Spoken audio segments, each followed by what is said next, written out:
મિત્રો, હું છું ધ્રુમિલ આહિર, ઉજવાહી એડમિન. મિત્રો, આજે આપણે આવ્યા છે યદુનંદન વિદ્યાર્થી આશ્રમની અંદર, જે આપણા સમાજની સંસ્થા છે. અને આ સંસ્થા બનાવવા માટે આપણા પરમ પૂજ્ય પેથલજી બાપાએ 7 વીઘા જમીન અને 1 કરોડ ને 25 લાખ રૂપિયા રોકડા દાન આપેલ છે. અને આ સ્કૂલ સમાજના ફાળે બનેલી છે. તો જેમ બને એમ આ વિડીયોને શેર કરજો, જેથી કરીને આપણા સમાજના જેટલા પણ વ્યક્તિ છે એ વ્યક્તિ લગન આ વિડીયો પહોંચી શકે અને અહીંયા અભ્યાસ કરી શકે એના બાળકો. તો આવો આપણે આ સ્કૂલની મુલાકાત લઈએ અને અહીંના શિક્ષકો પણ અને વિદ્યાર્થીઓ પાસે જાણીએ કે આ સ્કૂલ કેવી સારી છે. આવો.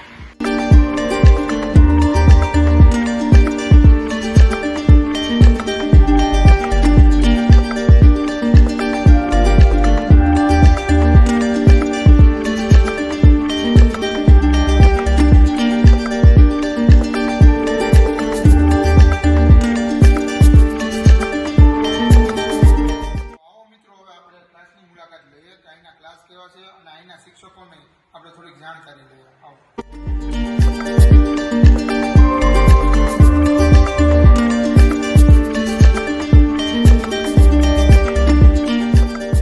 તો આપણે એવા છે ધોરણ 12ના ક્લાસની અંદર જ્યાં અહીંયા વિશાળ ક્લાસરૂમ છે અને ફૂલ ફેસિલિટી વાળો ક્લાસરૂમ છે, જે બેન્ચો પણ સારી આપવામાં આવી છે. આપણે અહીંના જે શિક્ષક છે પંડ્યા સાહેબ કરે, આપણે તેની મુલાકાત લઈએ. તો સાહેબ, પહેલાં તો તમારું નામ જાણવું જોઈએ. મારું નામ પંડ્યા જય છે અને હું અહીંયા ધોરણ 9 થી 12 ની અંદર અંગ્રેજી વિષય ભણાવી રહ્યો છું. હા, તો સાહેબ તમે જે 9 થી 12 માં ભણાવો છો, તો અહીંની અટાણાની તૈયારી કેવી છે?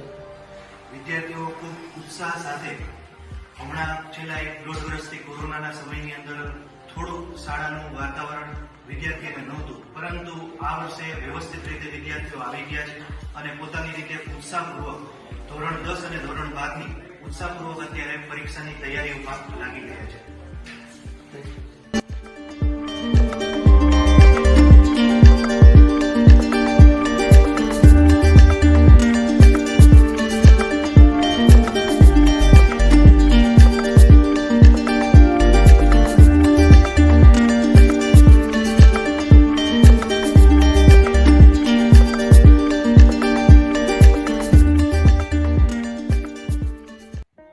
ક્લાસરૂમ જોયા બાદ હવે આપણે જોઈશું સ્ટાફ રૂમ અને ઓફિસ, કે અહીંયા સ્ટાફ રૂમ અને ઓફિસની કેટલી સુવિધાઓ છે. તો આવો આપણે સ્ટાફ રૂમ અને ઓફિસની મુલાકાત લઈએ.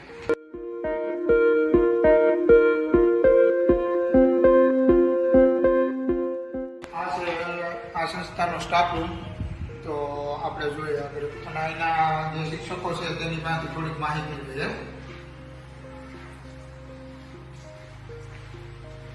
તો સાહેબ, પહેલા તો તમારું નામ જણાવી. મારું નામ રાઠોડ અશ્વિનભાઈ છે અને હું અહીં 2016 થી 9 થી 12 ધોરણમાં માધ્યમિક અને ઉચ્ચ માધ્યમિકમાં ગુજરાતી વિષય ભણાવું છું. બરોબર છે. આ અમારો સ્ટાફ રૂમ છે. 2012 થી આ શાળા શરૂ થઈ છે. ધોરણ 6 થી 12 સુધી સમસ્ત આહિર સમાજના દીકરાઓ માટે આ સંસ્થા કાર્યરત છે.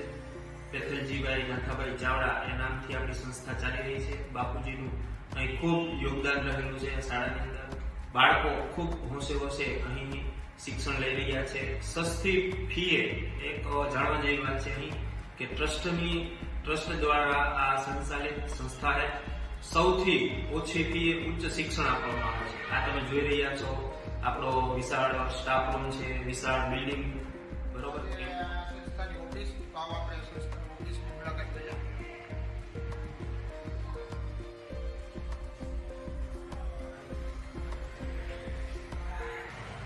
તો આ પ્રિન્સિપાલની ઓફિસ છે અને અહીંયા પ્રિન્સિપાલ બેસી અને ટીવીની અંદર સીસીટીવી કેમેરા દ્વારા વિદ્યાર્થીની પૂરી દેખરેખ રાખે છે.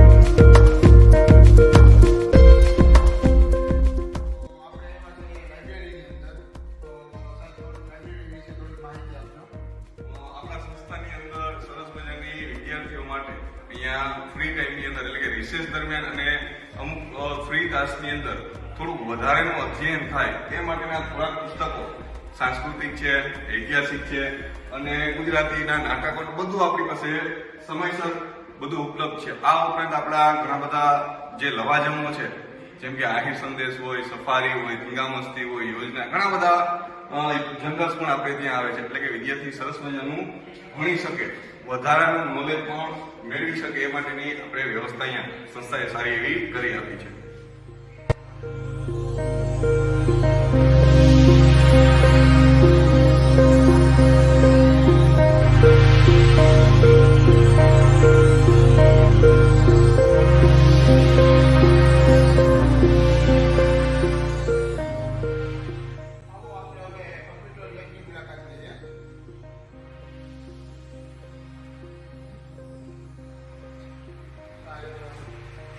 તો આપણે આ સાહેબ છે અહીંના જે શિક્ષક છે કમ્પ્યુટરના, તો સાહેબ તમારું પહેલા તો પૂરું નામ જણાવી દેજો. મારું નામ છે મ્યાત્રા રક્ષિત. આમ તો થોડાક વર્ષોથી હું આ સ્કૂલ સાથે જોડાયેલો છું, પણ આ સ્કૂલની અંદર જે અત્યારના યુગને લક્ષીને જે અદ્યતન કોમ્પ્યુટર લેબ બનાવવામાં આવેલી છે, આમ જોવા જઈએ તો દરેક છોકરો છે એ પર્સનલી કોમ્પ્યુટર ઉપર બેસીને કોમ્પ્યુટર હેન્ડલ કરી શકે એવી સુવિધા છે એ આપણે અહીંયા રાખેલી છે. તમે અંદર આવો, આખી લેબ છે એની અંદર દરેક કોમ્પ્યુટર, જેમ કે આપણે અત્યારે 40 થી 45 કોમ્પ્યુટર છે અને રોજને માટે ધોરણો 6, 7, 8, 9, 10, 11 અને 12 આમ દરેક ધોરણના બરોબર દરેક વિદ્યાર્થીઓ કોમ્પ્યુટર ઉપર કલાક એક બેસે છે અને એને અંદર નવા નવા જે પ્રોગ્રામ્સ છે આ બધી વસ્તુની એ માહિતી મેળવે છે. આમ છતાંય જો ક્યારેક એને કોઈ ગેમિંગની અંદર ઇન્ટરેસ્ટ હોય અથવા તો કોઈ અન્ય સોફ્ટવેર ચલાવવામાં ઇન્ટરેસ્ટ હોય તો અમે બહારથી એ સોફ્ટવેર છે એ ઇન્સ્ટોલ કરી અને એને પૂરતું માહિતી આપીએ છીએ. અમારેથી બને એટલી કોશિશ કરીએ છીએ અને એને વ્યવસ્થિત સમજાવીએ છીએ.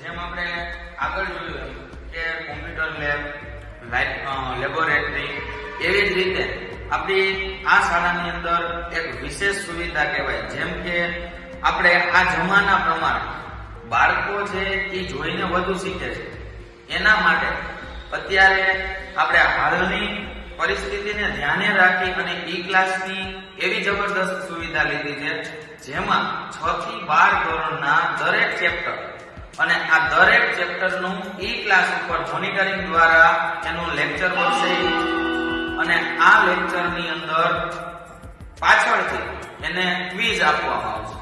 આ લેક્ચરને જોઈ પછી ક્વિઝ છે એ સોલ્વ કરશે અને નવું લેસન એને તરત જ પછી ખુલશે.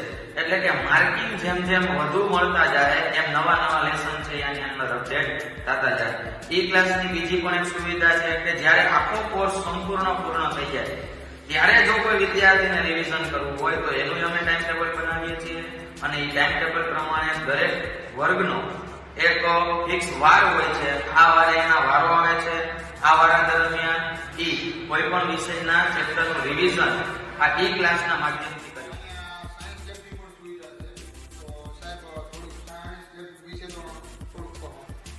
આપણે સ્કૂલની અંદર આમ જોવા જઈએ તો લેબોરેટરીની સુવિધા ઘણી ઓછી સ્કૂલની અંદર હોય. જે સાયન્સ લેબ છે એની અમુક સ્કૂલો છે એ પ્રેક્ટિસ કરાવતી નથી, પણ આપણે અહીંયા નાના ધોરણને ધ્યાને રાખીને પણ બરાબર નાનેથી છેક 10મું ધોરણ, આપણે 10 ધોરણ સુધી છે, 11, 12 કોમર્સ છે, એટલે 10 ધોરણ સુધીના એવા પ્રેક્ટિકલ કે જે આગળ જતા એને ઉપયોગ થાય અથવા તો એ સાયન્સ લેબના જે ઇન્સ્ટ્રુમેન્ટ હોય એને ઓળખતા થાય એટલા માટે આપણે દરેક પ્રેક્ટિકલ છે એ કરાવીએ છીએ. અને અમુક પ્રેક્ટિકલ એવા હોય કે જે વિદ્યાર્થી જાતે કરી શકે છે બરાબર. જેમ કે લિટમસ પત્રનો પ્રેક્ટિકલ છે તો દરેકને હાથમાં આપણે લિટમસ પત્ર અપાવી અને એની ટેસ્ટ બતાવીએ છીએ. આવી જ રીતના અમુક પ્રેક્ટિકલ છે જેમાં શિક્ષકોની જરૂર હોય, એમાં અમારી ટીમ છે એ સાથે રહી અને એ પ્રેક્ટિકલ કરાવે છે. બીજી બાબત જોવા જઈએ તો સાયન્સ પ્રેક્ટિકલ છે એ એટલા માટે ઇમ્પોર્ટન્ટ છે કે છોકરો જે વાંચીને કે ગોખીને કે યાદ ન રાખી શકે, પણ એ પોતે પ્રેક્ટિકલ કરી અને સારું એવું એમાંથી જ્ઞાન મેળવી શકે. અને આપણી પાસે દરેક વસ્તુના દરેક સાધનો છે, જેમ કે સૂક્ષ્મદર્શક યંત્ર છે, આવા વગેરે વગેરે જે ખૂબ ખર્ચાળ સાધનો છે હોવા છતાંય આપણે આપણી લેબોરેટરીની અંદર વસાવેલા છે.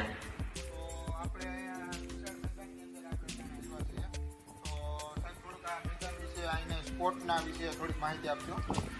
આપણે આગળ દરેક વસ્તુની માહિતી જોઈ એવી જ રીતના આપણી સ્કૂલ છે એ ભણતરની હારે તો બેસ્ટ છે જ, પણ એના હારે એની અંદરનું જે ગ્રાઉન્ડ છે અથવા તો અહીંના છોકરા જે રમતો રમે છે એના વિશે એક નાની એવી ઝલક જોઈએ તો ઘણા વર્ષોથી આપણા છોકરા છે એ ખેલ મહાકુંભની અંદર ભાગ લે છે અને આ ભાગ લીધા પહેલા જે પ્રેક્ટિસ કરે છે એ આ ગ્રાઉન્ડની અંદર તમે જોવો છો તો કે આ બાજુ વોલીબોલ માટેનું ગ્રાઉન્ડ આવેલું છે.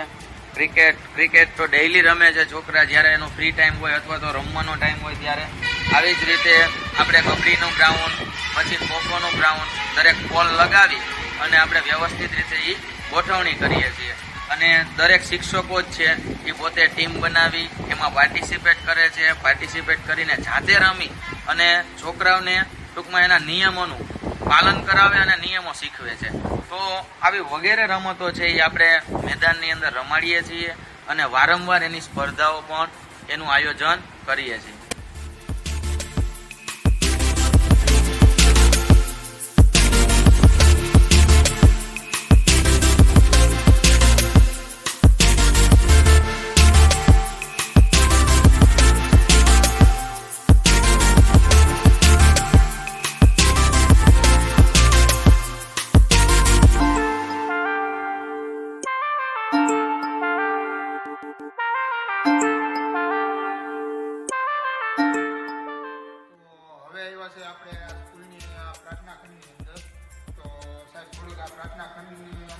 સુવિધા અને અહીંયા કઈ પ્રવૃત્તિ થાય છે એની થોડી માહિતી આપજો.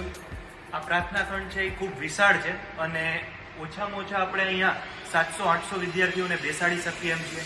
પ્રાર્થના ખંડની અંદર આપણે વિવિધ સાંસ્કૃતિક કાર્યક્રમનો પણ અહીં જ આયોજન કરીએ છીએ. તેમજ વિદ્યાર્થીઓને શનિ રવિની અંદર એકાદ પિક્ચર બતાવીએ છીએ ત્યારે પણ અહીં જ આપણે આ પ્રાર્થના ખંડનો ઉપયોગ કરીએ છીએ.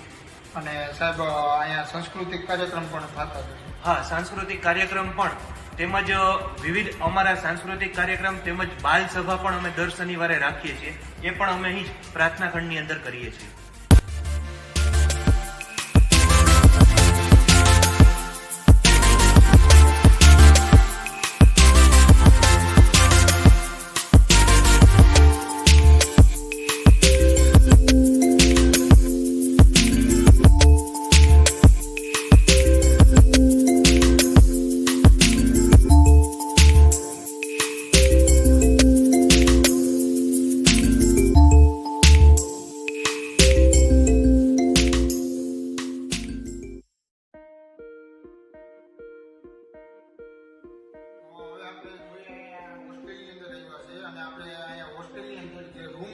વિદ્યાર્થીઓને રહેવા માટે તો એ રૂમની આપણે મુલાકાત લઈએ. અહીંયા કેટલા વ્યક્તિ રહી શકે છે તે જાણીએ. આવું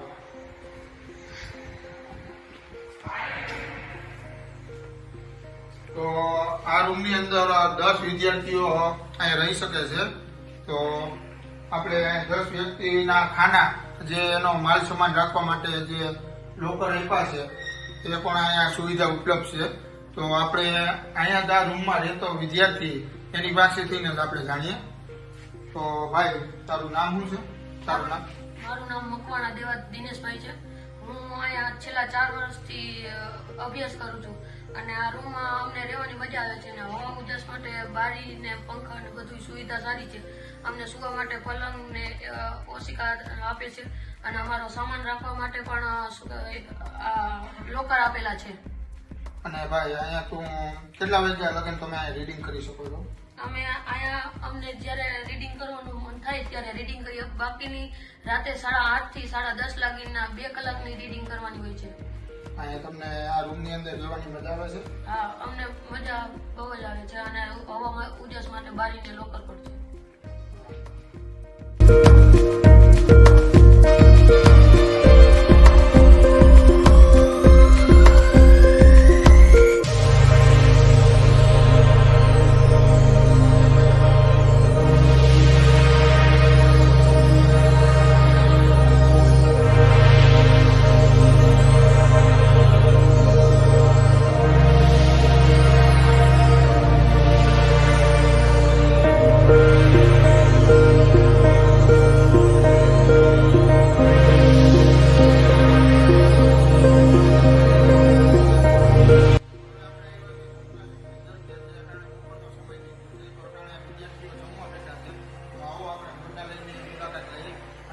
જમવાનું કેવી રીતે અપાય છે અને કેવી રીતનું છે તે આપણે બતાવીશું.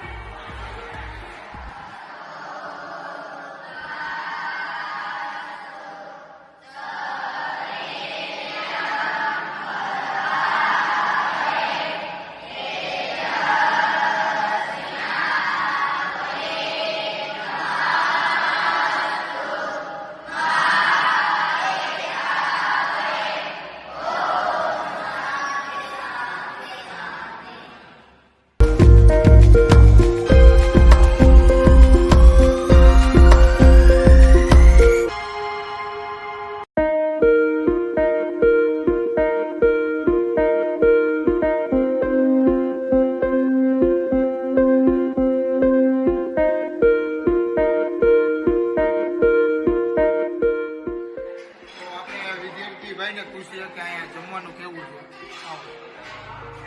તો ભાઈ અહીંયા જમવાનું કેવું હોય છે? જમવાનું સ્વાદિષ્ટ હોય છે અને અમે ઘરની જરાય એવું કંઈ મહેસૂસ નથી થતી. રાત્રે જાવ ત્યાં પ્રશ્ન જમવાનું હોય છે, બરોબર હોય છે, ઘર જેવું હોય છે. આપણે આવ્યા છે રસોડા વિભાગની અંદર કે જે વિદ્યાર્થીઓ માટે અહીંયા રસોઈ બનતી હોય છે. તો તમને બતાવી દઉં રસોડા વિભાગ જોઈ શકો કે બહુ જ આધુનિક અને બહુ જ મસ્ત રસોડું છે. આ ચોખ્ખું શાક પહેરવાનું મશીન, પછી રોટલીનો લોટ બાંધવાનું મશીન, પછી સવારના નાસ્તા માટે ઢોકળાનું મશીન, પછી આપણે છાશનું અને સુલાવો,